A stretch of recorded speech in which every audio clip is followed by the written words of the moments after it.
Welcome back to the channel. Guys, I hope you're having a good weekend. And so today I wanted to revisit Superman Returns, right? Got a comment from the comment section of one of the videos, and it talked about when focusing on Flight of Superman, that Superman Returns had some of the best flight sequences, and I agree with that after revisiting some of the flying sequences that was done in Superman Returns, and for good reason. It was a lot of attention to detail when this movie came out, with the technology at the time spent on getting flying right. This was a very expensive movie for the time. I mean, it was ridiculously expensive for 2006, right? Today it'd probably be a $400 million mark. But they spent a great amount of time getting the flight sequences correct. Um, so as you can tell by the title of the video, it's saying that Superman Returns was a better film than Man of Steel. So we're going to talk about that a little bit today and talk about some of the reasons why that is. I know, again, Snyder fans are going to feel I'm picking on them. Um, Sorry about that, Snyder fans, but people pretty much know that I didn't consider Man of Steel a Superman movie. That doesn't mean it was a bad movie, just not a Superman movie, right? It was an alien movie, a good one, but not Superman, right? And so I think that's upsets a lot of Snyder fans. Uh, but a lot of other interesting details are going to come out, I think, during this video. Things I hadn't thought about. Uh, I happened to watch a podcast about Superman that kind of went into detail. I think it was called Jody's Corner, right? I think it was on Jody's Corner. And I like his podcast. I think himself and I, we agree on a lot of things about Superman. He, like myself, doesn't consider Man of Steel a Superman film. Um, but he said something interesting. He said, based on the generation of Superman you grew up with, that would be the Superman that you felt was the correct Superman, right? I don't know if that's 100% true or not, but I think in relation to Man of Steel, it might be true because if you go back, let's say when Man of Steel came out, that was 2013, so it was like 12 years ago, right? Um, you get many of you guys would have been, you know, 12, 13 years ago. Many of you guys might have been only 10, 12, 13 years old, right? And probably going to see Superman, right? And so what that means is then that was the Superman you probably would have been attached to, right? Because the Superman gaps go back real far. Because if you went back another 6 or 7 years, which would put you at Superman Returns, many of you all wouldn't even be born, right? Or you'd be so very young, you probably just, I don't know if that would have attracted you over Man of Steel, right? So you got that element in it, right? And that's an understandable element, right? To say that. So I can understand why some of you all might feel that's an accurate depiction of Superman. But relatively speaking, in the continuity of Superman, Man of Steel to me is the most foreign Superman. I mean, out of all of them, even television shows included, Superman Returns is the most foreign, costume and all. It is the most foreign depiction of every Superman ever, right? So it is. So if we were comparing this logically, if we were looking at this logically, right? And we took every iteration of Superman, we took every depiction, and we put Man of Steel up there. Man of Steel would be the one that sticks out like a sore thumb the most, right? right? So it would be the less foreign thing. If you did all that, and even if you took Superman Legacy and put him in there, he would be, right? He would still be more seemingly connected to the Supermans than Man of Steel, right? But anyway, let's talk about guys why oh, I hate when that happens. Guys, let's talk about when why this is just a better film overall, right? Why was this a better Superman film overall? And so the story, right? Many of you guys know I'm big on the Donner films, but the story itself, right? It takes place um, in the continuity of the Donner films. It would take place right after Superman 2 somewhere, right? And so the storyline is going to be interwoven into the Donner storyline. So whenever you're creating a movie, you got to get that story and that writing good first, right? You got to get that part right. You can't have the script off, the writing off, or you can get the best actors in there. You can get the best cinematography, and you're going to have a good looking film, but you're not going to have an emotional film. You're not going to have a solid story worth watching, right? And we got filmmakers who are great at making films look good, but besides seeing those shots, Zack Snyder is a big example of that, right? Who saw Rebel Moon? Great looking film, and I liked it. I liked the Rebel Moon, but the thing is, um, a lot of people didn't like it. Outside some of the cool shots, the slow mo cool shots, a lot of people didn't like it, and that's what happens when you don't have a good story, right? And I just didn't like Man of Steel's story. First of all, how it was done. I didn't like the acting. I thought it left many things wanting. Um, whereas Superman Returns, it had a more emotional impact on me, right? The storyline and the actors delivered good. Now, what was the problem with Superman Returns? Where did things go wrong? Because so many things went right. Let's talk about some of the things that went right. As one of the commenters were saying, the flying scenes were excellent, right? They did a lot of research studying Brandon Roth swimming underwater, how he would move underwater, and how he would move through an atmosphere, right? So there's just a lot. I've seen a lot of the behind the scenes stories about it, right? Featurettes and such. So what? So everything that went right was the flying. All the flying scenes were awesome, right? The action scenes, right? The ones that they had saving the plane, excellent. Uh, the city chaos as a result of the Lex Luthor stealing the crystals and building the continents, him saving the people in the city, doing all of that. Excellent, well done, right?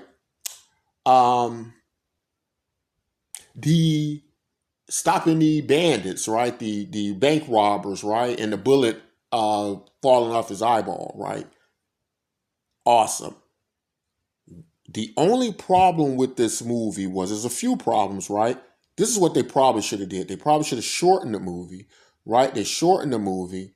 And a lot of complaints were on the action sequences. I agree. Could have been a little bit more action sequence, shorter movie, right? On that storyline about him and his kid, right? Even though I find that interesting, um, I didn't think it was important to that movie. I think if that wouldn't have been in that movie, I don't think it would have been that big of a deal, right? If it wouldn't have been Superman with the family and the kid, I think if he had just been off the Krypton, came back, Lex Luthor has once again has not only stole the crystals, but he's used them, right? He's actually got them. And, because it's an interesting story. It makes sense because if you think about it, if you go back to Superman 2, Lex Luthor finds the crystals, right? Uh, I think they, I think they could have even went back to um, him, from Superman 2 when he stole the script. Sorry about that, guys. I forgot to turn off my notifications. Gonna try to get through this, guys. I don't want my camera to freak out on us. But anyway, in Superman 2, he got those crystals and had he held on to some, right? It would have made sense to me because Lex Luthor's supposed to be one of the smartest humans on the planet. Uh, to steal the crystals would have made sense not to leave us empty handed, right? And as you recall in Superman 2, he just kind of goes off and he mingles with Zod and Ursula and Nod, right? And he just leaves all that stuff at the fortress. No artifacts are taken out of the fortress, which doesn't make a lot of sense for Lex Luthor, right? So that could have just been a continuation. They didn't really have to have Lex Luthor go back to the fortress, right?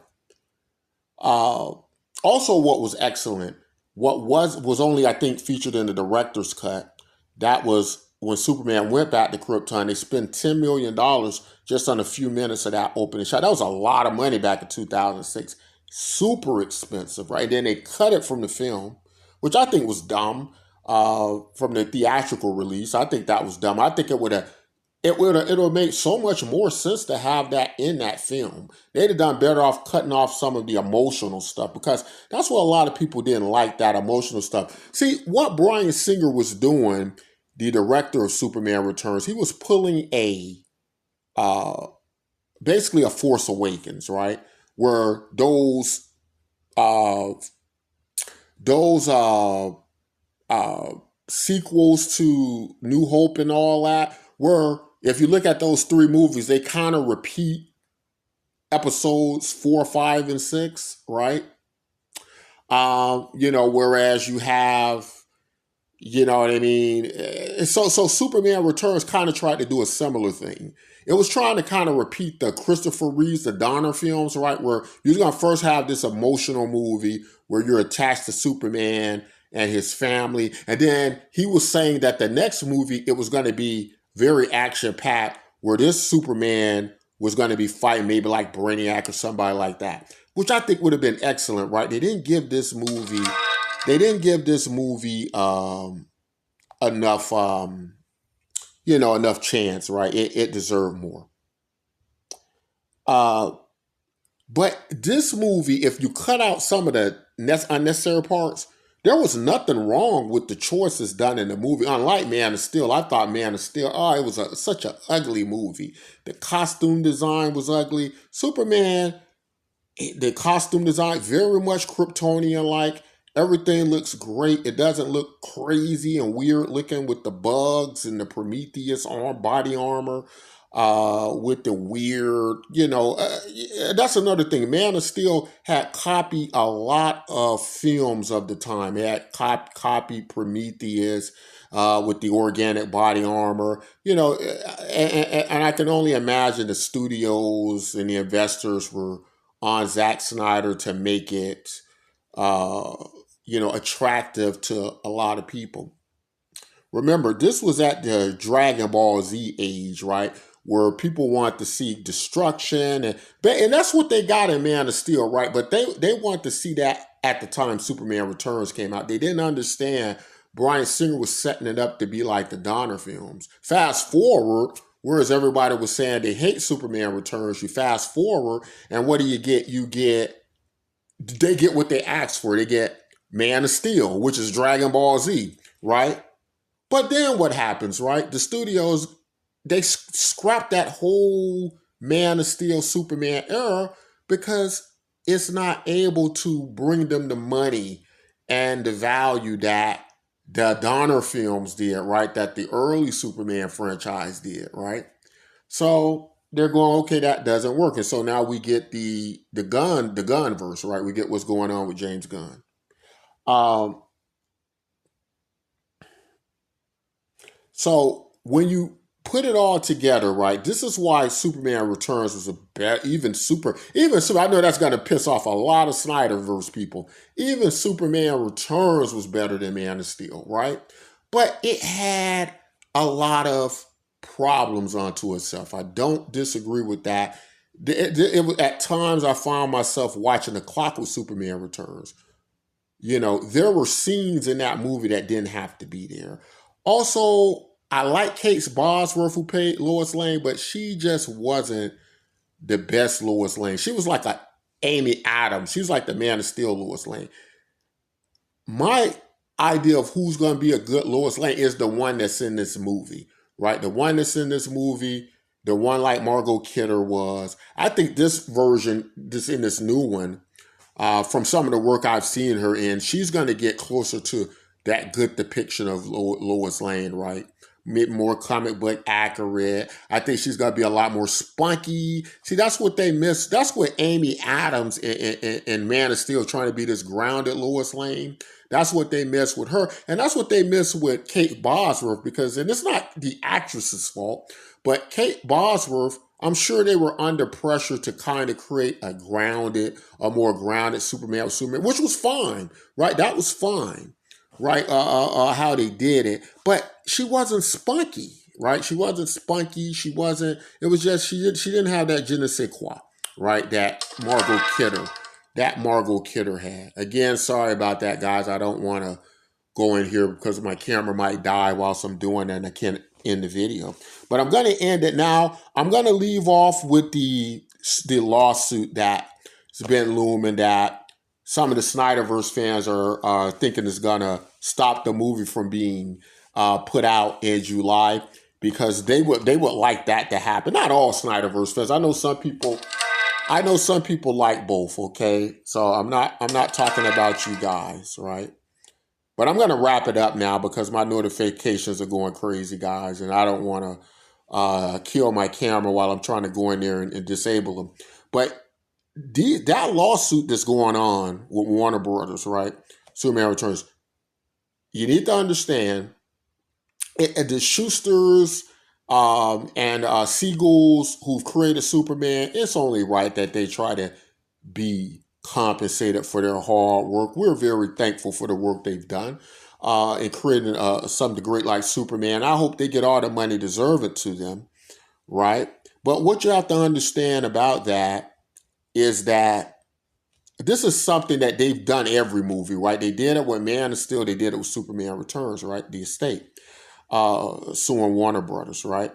And the problem within the United States with that is once there's a legal precedent set, meaning that they keep doing this back and forth, it's more unlikely that they're going to either have a little out-of-court settlement and everybody's going to be happy, or it's going to be pretty much the same situation as before with the decision of the courts. It's probably not likely the courts are going to come into some revelation about the Schuster estate after, the last several decades of this, right? So even though, people keep coming out saying this or that, I don't think it's going to be anything more to that than what's already happened with the previous movies, right? I think the legal precedent is set on that, and that's what you're going to get in that, right? If there's going to be anything different, I feel like it would have happened probably already, before. But that's all I want to say in this video. Guys, tell me if you think, Superman Returns was better than Man of Steel. And when I say, I don't want you to just think about the destruction of Metropolis, right? There's a lot more that goes into a movie than CGI and tearing up the buildings and things like that, right? What I'm talking about, your emotional investment in the characters, the acting. I'm not just, I'm talking about, because Man of Steel to me, when it comes to story and when it comes to the acting, I thought it was poor, right? I really did, with the exception of Russell Crowe. I thought Russell Crowe lines when he's like Jor-El, because Jor-El's always going to have the epic deliveries, just like Marlon Brando did in the Donner films. But all in all the other acting in that movie was weak. You know, I even thought Kevin Costner's, performance as Pa Kent, which I thought he could have killed if given the right stuff. I just didn't, it wasn't a lot there because it wasn't a lot of substance to the Man of Steel as a film. What Man of Steel was it was a big CGI crap show, right? It really was, right?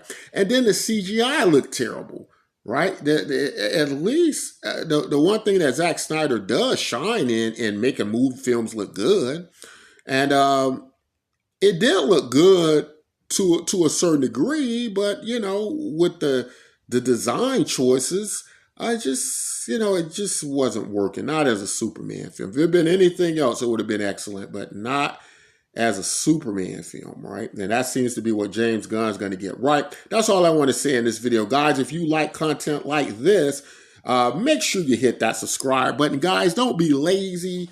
If 500 of you guys show up on a video, of 1,000 or however many, everybody hit that subscribe button. Do it now. If you're listening to the sound of my voice this far, hit the subscribe button. All it is a punch in the on your computer screen, right? Hit it now, right? Sorry, guys, you have to talk like that sometimes because I'm kind of the same way, though. No excuse. I'll watch a video and I won't hit the subscribe button. They're just good videos. I'm watching them all the time. I'm just not hitting the subscribe button. Now I do it, though. Now because I'm conscious of it, I do it. But I've been just as guilty of that. But hit it, especially if you found some value or entertainment in this. Okay, until next time, as always, take care of yourselves and each other.